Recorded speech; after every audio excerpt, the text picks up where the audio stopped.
हरे कृष्णा राधे राधे। दोस्तों, आप सभी का मेरे इस YouTube चैनल में हार्दिक स्वागत है।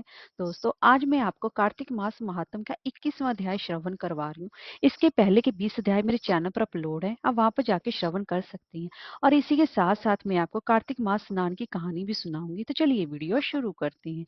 दोस्तों, अगर आपको हमारी वीडियो अच्छी लगी तो लाइक शेयर और सब्सक्राइब करना ना भूलें और कमेंट बॉक्स में जय श्री हरि अवश्य लिखिए। तो चलिए वीडियो शुरू करते हैं। दोस्तों, उससे पहले कार्तिक मास महात्म सुनने से पहले ओम गंग गणपते नमः, ये भगवान गणेश जी को प्रथम पूज्य और विघ्न हर्ता माना गया है। सभी मांगलिक कार्यों की शुरुआत में इस गणेश मंत्र का उच्चारण किया जाता है। ये गणेश जी का फलदायी मंत्र माना गया है। इस मंत्र को पढ़कर गणेश जी को दूल्हा चुटकी भर सिंदूर व घी चढ़ाकर कम से कम 108 बार इस मंत्र का जाप करना चाहिए। इससे जीवन में सभी तरह के शुभ और लाभ की शुरुआत होती है। और इसी के साथ साथ ओम घृणी सूर्य आदि व्योम, ये भगवान सूर्य देव का चमत्कारिक मंत्र है। सूर्य देव को अर्घ देते समय इस मंत्र का कम से कम 11 बार जाप करना चाहिए। अगर आपके व्यवसाय में वृद्धि नहीं हो रही है, किसी प्रकार की अड़चन है, तो उसके लिए यह मंत्र अति प्रभावशाली व फलदायी माना गया है। तो दोस्तों, ये- पिछले अध्यायों में मैंने आपको कार्तिक मास व्रत करने वालों के लिए कुछ जो चीजें त्याग करने योग्य है उसके बारे में जानकारी दी थी। ऐसी एक और जानकारी मैं आपको दे रही हूँ। तो वो है, कार्तिक मास का व्रत करने वाले को चाहिए कि वह तपस्वियों के समान व्यवहार करें, अर्थात कम बोले, किसी की निंदा या विवाद ना करें, मन पर संयम रखना चाहिए। ये आज की जानकारी थी। अब मैं आने वाले कुछ वीडियोस में आपको कार्तिक मास व्रत का उद्यापन कैसे करना चाहिए उसकी जानकारी दूंगी। अब हम कार्तिक मास महात्म 21वां अध्याय शुरू करने से पहले 20वें अध्याय में अब तक हमने पढ़ा कि राजा पृथु नारद जी से बोलते हैं कि कार्तिक का व्रत पहले किसने कब और कैसे किया वो वे में वर्णन करते हैं। अब हम आगे की कथा प्रारंभ करते हैं। तब धर्मदत्त बोला, कार्तिक मास में तीर्थ व्रत नियम आदि करने से समस्त पाप दूर हो जाते हैं, परंतु प्रेत योनि में रहने के कारण उन पर तेरा अधिकार नहीं है। तेरे इस कष्ट को देखकर मेरा मन दुखी है। तेरा उद्धार किए बिना मेरा मन भी प्रसन्न नहीं होगा। तीन प्रेत योनियों को देने वाला तेरा ये पाप बड़ा ही निंदित है। थोड़े से पुण्य से ये तो समाप्त नहीं होगा। इसलिए इस जन्म में जो मैंने कार्तिक का व्रत किया है, इसके आधे पुण्य के फल से तू उत्तम गति पाएगी। नारद जी बोले, यह कहकर धर्मदत्त ने द्वारदाक्ष मंत्र को सुनाकर जो तुलसी युक्त जल उसके ऊपर छिड़का, तब वह प्रेत योनि से छूट गई। जलती अग्नि के समान दिव्य रूप धारण कर सुंदर लक्ष्मी के समान हो। फिर ब्राह्मण को प्रणाम कर हर्षित वाणी से कलह बोली, हे महाराज, आपकी कृपा से मैं नरक से छूटी, सो अपार पापों में डूबी हूँ, मेरे लिए आप निश्चय नौका बन गए। नारद बोले, कलह ने विष्णु के रूप को धारण करने वाले देवताओं समेत प्रकाशवान विमान को देखा। तब धर्मदत्त ने विमान को आश्चर्य पूर्वक देखा और विष्णु रूपी उन गणों को देखकर प्रणाम किया। उन दोनों द्वारपालों ने उस धर्मदत्त को उठाकर उसकी प्रशंसा करके धर्मयुक्त वचन बोले। गण बोले, हे ब्राह्मण, तुम बहुत धर्मात्मा हो, विष्णु जी की भक्ति में सदा लगे रहते हो, दीनों पर दया करते हो, विष्णु जी के भक्त हो। तूने बचपन से अब तक जो कार्तिक व्रत किया उसका आधा फल देने से कला के पूर्व जन्म का पाप नष्ट हो गया।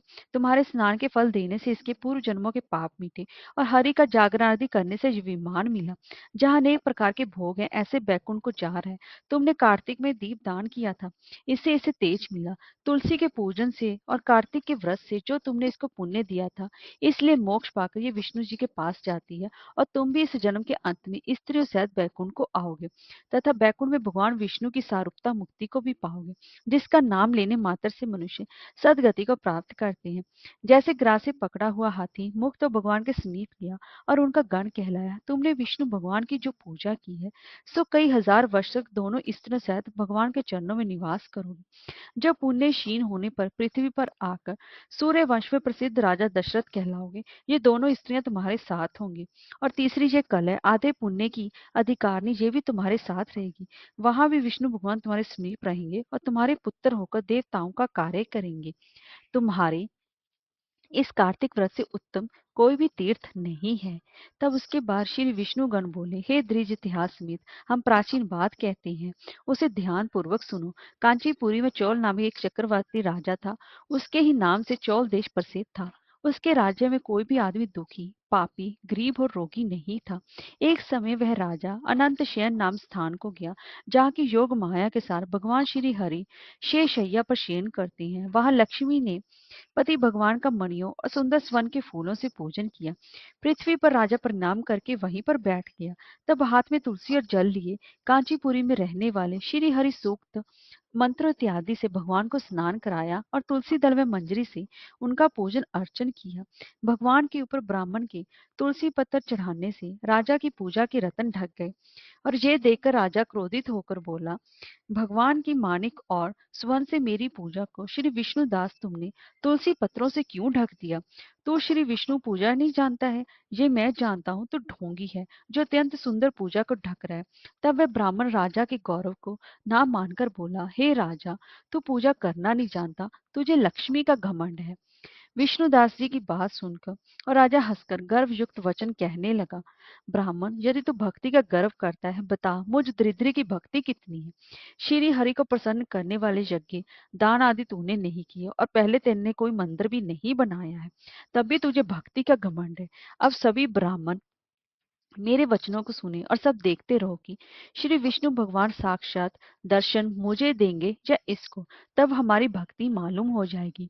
यह कहकर राजा राजमहल में चला गया और मुग्दल ऋषि को आचार्य बना विष्णु यज्ञ आरंभ कर दिया। उस यज्ञ में बहुत से ऋषियों को बुलाया गया और अन्न संपत्ति दान दी गई। यह यज्ञ गया क्षेत्र में किया गया था। विष्णुदास ने भी उसी मंदिर में ठहरकर विष्णु को प्रसन्न करने के लिए माघ और कार्तिक व्रत किया, तुलसी का पेड़ लगाया और एकादशी के दिन द्वादश मंत्र, षोडशोपचार पूजा और नृत्य गीत आदि मंगल क्रमों से प्रतिदिन पूजा व व्रत करने लगा। इस प्रकार सब इंद्रियों को वश में करके भगवान विष्णु की आराधना करते हुए राजा और विष्णुदास ने बहुत सारा समय बता दिया। अब आगे की कथा हम आगे के अध्याय में जानेंगे। हरे कृष्णा, राधे राधे। दोस्तों, अब मैं आपको कार्तिक स्नान की कहानी सुना रही हूँ। तो दोस्तों, एक कुतिया होती है जो कि रोज कार्तिक स्नान तो करती है, लेकिन वह अपने कान नहीं भिगोती है। कार्तिक नहाकर वह रोज मंदिर में दिए की लौ के पास जाकर बैठ जाती है। ज्यों ही लौ बुझती है, वह दिए की बाती उठाकर खा जाती है। इस जन्म की आयु पाकर वह मर जाती है। मरकर वह अगले जन्म में राजा के यहाँ राजकुमारी के रूप में जन्म लेती है। वहां पर भी वह रोज कार्तिक स्नान करती है, लेकिन अपने कान नहीं भिगोती है और मंदिर में जाकर दीपक की लौ बुझने पर वह दिए की बाती को खा जाती है।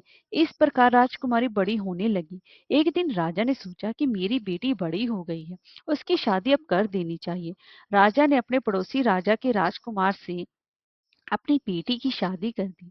राजकुमारी शादी करके ससुराल गई तो वहां भी वह कार्तिक स्नान करती थी, लेकिन अपनी आदतनुसार अपने कान नहीं भिगोती थी और मंदिर में दिए की लौ बुझते ही दिए की बाती खा जाती थी। महारानी ने सोचा कि रोज रोज दिए की बाती कहाँ जाती है। वह सुबह दीपक जलाकर दीपक पर नजर रखने लगी। उसने देखा, जैसे ही दीपक की लौ बुझी, तब बहू आई और बुझी दीपक की बत्ती खा गई। तब उसे पता चला कि बाती तो रोज बहू खा जाती है। उसने राजा से शिकायत की। राजा यह सुनकर बहुत ही ज्यादा अचंभित हुआ। तब राजा ने कहा, मैं कानों सुनी पर विश्वास नहीं करता हूँ। महारानी ने दूसरे दिन राजा को बहू को दीपक की बाती खाते हुए दिखा दिया। तब राजा ने बहू से कहा, बहू, तुम ये क्या कर रही हो? वह कुछ नहीं बोली। अब राजा और रानी रोज उस पर नजर रखते। अपनी बहू को रोज दीपक की बाती खाते हुए देखकर एक बड़े साधु को बुलाकर पूछा। तो साधु ने कहा कि ये पिछले जन्म में कुतिया थी। उस योनि में भी कार्तिक स्नान किया करती थी, लेकिन अपने कान नहीं भिगोती थी। इसी कारण से इसे ये देह मिली है। कोई भी कार्तिक स्नान करने वाला व्यक्ति अपने नहाए हुए पानी से इसे नहलाए तो इसका दोष मिट सकता है। राजा और रानी बोले, हम दोनों ही कार्तिक महीने का पवित्र स्नान करते हैं। साधु बोले, आप जब कार्तिक स्नान करें तो छत पर करें और बहू को छत के नाले के नीचे बैठा दें। जब आपका नहाया हुआ पानी इसके ऊपर गिरेगा तो इसका यह दोष दूर हो जाएगा। तब राजा ने ऐसा ही किया तो बहू का ये दोष दूर हो गया। हे कार्तिक के दामोदर भगवान, बहू का जैसे दोष मिटाया वैसे ही सभी के दोष मिटाना। हरे कृष्णा, राधे राधे।